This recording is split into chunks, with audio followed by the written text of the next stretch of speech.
À Milan, le 8 avril, Matteo Salvini a lancé en grande pompe son manifeste des souverainistes.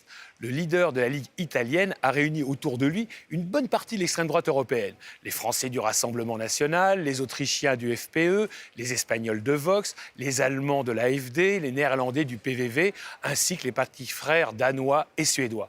Impressionnant ? Pas vraiment, car le ministre de l'Intérieur italien n'a pas réussi à élargir son mouvement à la droite radicale ou eurosceptique comme il en rêvait.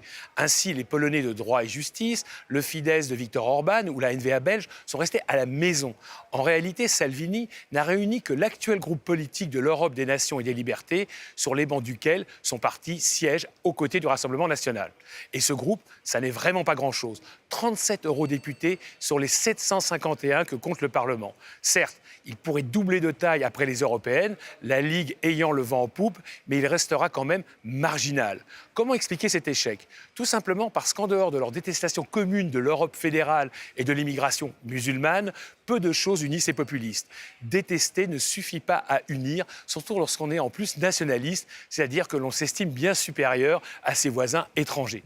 Prenons quelques exemples. Sur la répartition des demandeurs d'asile, Salvini est du côté de l'Allemagne, de la France et de la Commission, alors qu'aucun pays de l'Est n'a l'intention d'être solidaire des Italiens.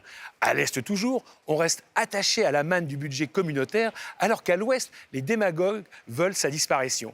Même opposition sur le dumping fiscal ou social, l'Est défendant ses avantages comparatifs, alors que l'Ouest veut se protéger contre cette concurrence. Une ligne de fracture qui ne passe pas toujours entre l'Est et l'Ouest. Par exemple, sur les questions économiques. Certains partis d'extrême droite sont ultralibéraux, comme le PVV néerlandais, pendant que d'autres, comme le Rassemblement national, sont étatistes.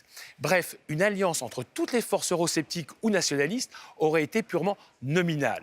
Ce n'est pas un hasard si dans l'Assemblée actuelle, les partis démagogiques siègent dans 4 groupes politiques différents, y compris les non-inscrits. Au mieux, il y aura 3 groupes à la droite du PPE, mais en aucun cas un. La révolution nationale, ça n'est pas pour demain.